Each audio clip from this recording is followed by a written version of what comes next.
I can preach a sermon on the reasons why we fail as CEOs. There's probably 1,001 reasons, maybe 1,000,001 reasons. But I'm going to talk about one in particular. Now, one of the reasons why we fail as CEOs can come from emotional places. Some is psychological, some is financial. There are a lot of different reasons why we would fail as CEOs. But one kind of particularly landed on my heart. I was having a conversation with a friend the other day, friend and colleague, and we were talking about it.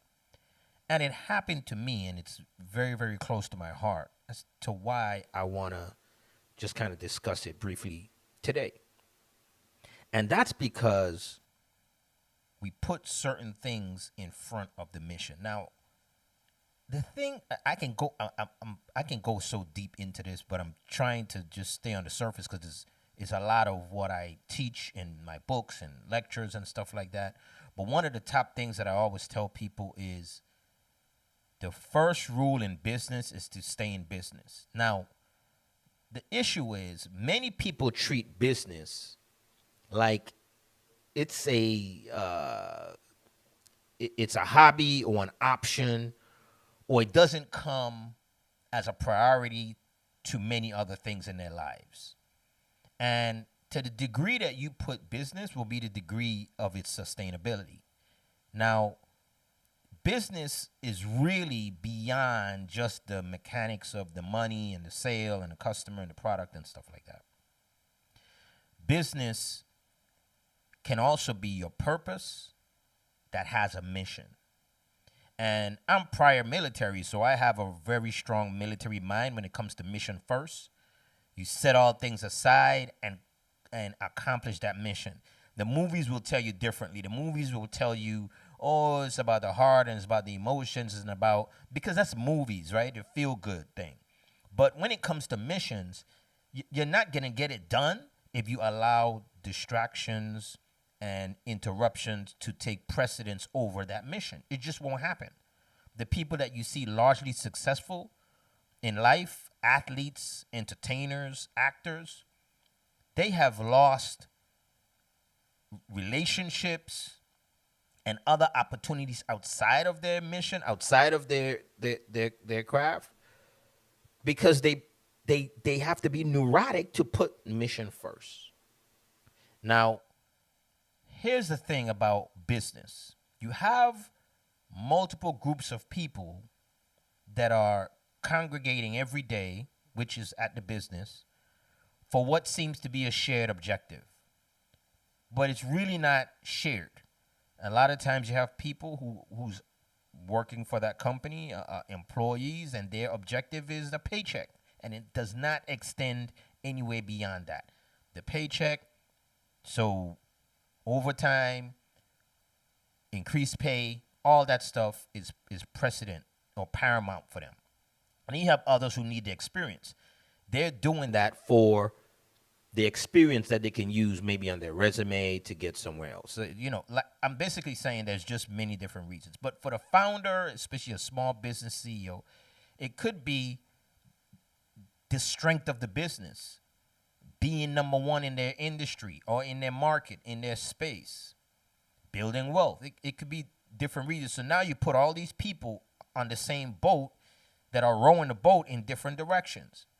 And if the mission is not the dominant thing on that boat, it's not going to row to the finish line. It's not going to row in the direction of its destination. It's just going to sit there rowing in many different directions.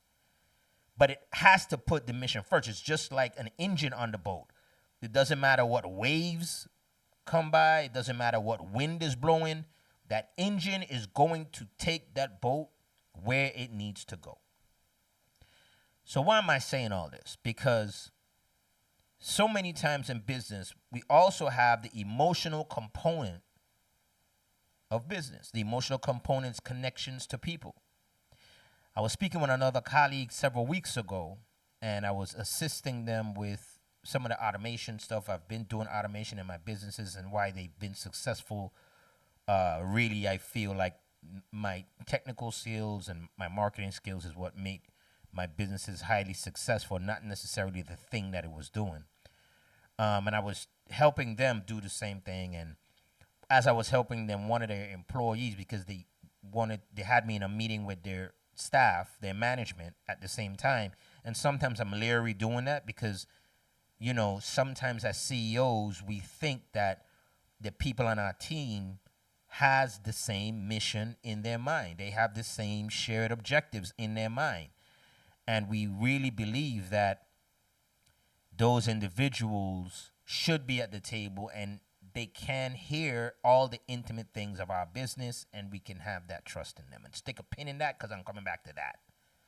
So I'm telling her, and one of the managers said, "Oh, what you're doing is going to replace our jobs now. We don't need that." And I didn't say anything. I didn't rebuff it. But I spoke to my friend, who's the CEO of that company. The company's over 20 years old. And I told her maybe 2 days later, I said, "Listen, I'm going to just give you some advice. The comment from your worker was a little bit troublesome because of their objective being that they don't want to lose their job." Now, the thing is, anytime you have a mission, there has to be sacrifice. There has to be some sacrificial lambs, for lack of a better word. And that sacrifice can be the disruption of employees, the disruption of a location, the disruption of a vendor, the disruption of partnerships. It can be a lot of things. And I'm talking about other business partnerships like strategic alliances. And there could be other things that may have to be sacrificed in order for that engine to keep pushing that boat where it needs to be, for the boat to get where it's supposed to go. And because of the emotions that we have as people, sometimes once we have people around us for a long time, we start to confuse that with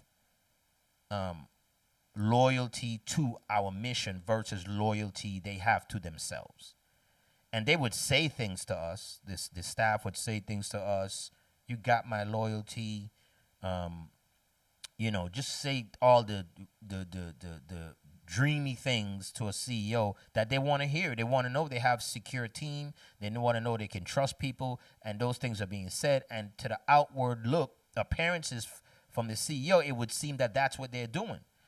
But I try to explain to people, fear and respect operates looking the same way. When you're afraid of something, you're obedient. When you respect something, you're obedient. And what is driving the reason for you being obedient is totally driven by a different thing. So the outcome that we see, we tend to feel like, "Oh, this person respects me," or "Oh, this person fears me." And we can also see obedience because this person is selfish and they're trying to get something out of it. And we're thinking they respect me or they fear me, and really they have their own motives. And it looks from outward appearances that they're doing and giving us the thing that we need. So I'm saying this to say that in many cases, when there's a lot of turbulence on that boat, and it seems like there's a better boat in the same oceans, in the same waters, you can find your team jumping ship when you need them most. And I'm not saying that everyone would jump ship. I'm not saying that everyone is like that. But what I'm saying is get rid of that blind spot that tells you that they are like that everyone is like that.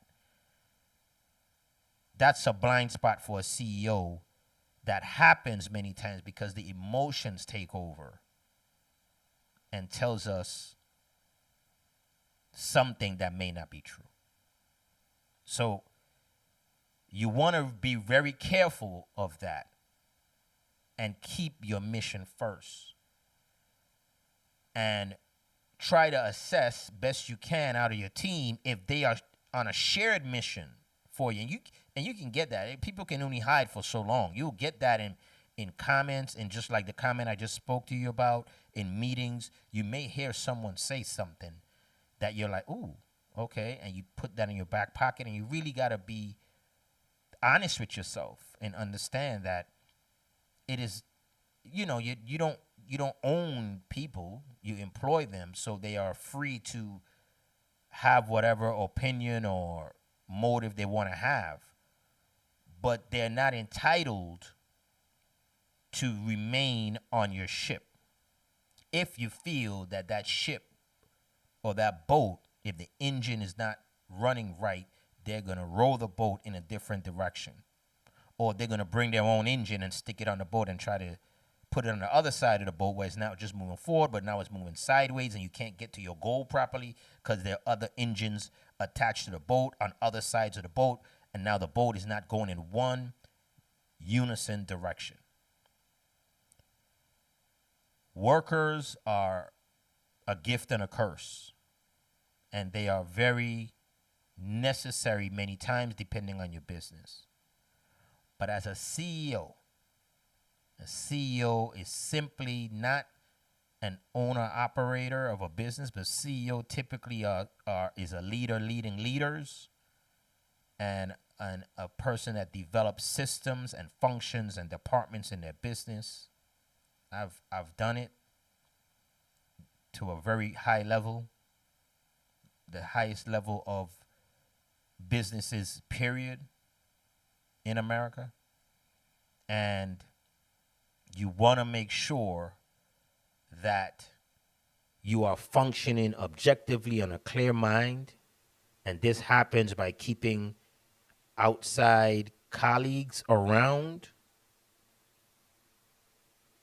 where they can help perform litmus tests on what you're doing to assist you in your decision making. You definitely want to ensure that you're not being clouded or even jaded. You can also be cynical, and that might not be the case with the people you have. So you really want to be careful with that. Many people have a rule: don't hire friends, don't hire family. And I understand why, because the emotional connection can trump the mission of the business. And you think that, oh, they're going to come here and they're going to ride with me, right? Because they rode with you when you were working on a job, and every time you came home and complained about the job, they sided with you and laughed with you and made you feel better. And so you feel that, oh man, they understand me. But when I always say, you know people the best when you live with them and when they work for you. Not just work with them. They have to be on your resources, so they have to work for you. Not just a coworker, but an employee. That and living with them, that's when you really get to know who people are. So, like I said, I don't want to break out in a whole long sermon. It feels like I just did one, but I want to close it up here. Just understand that CEOs, this reason for failure number 5006, I don't know what it would be, is because of not putting that mission first and being jaded and clouded by the emotions of people that's been around us for a long time, that's on our ship, and make us believe something is that it's not. My friends, remember, the man who fails is the man who tries. See you next time.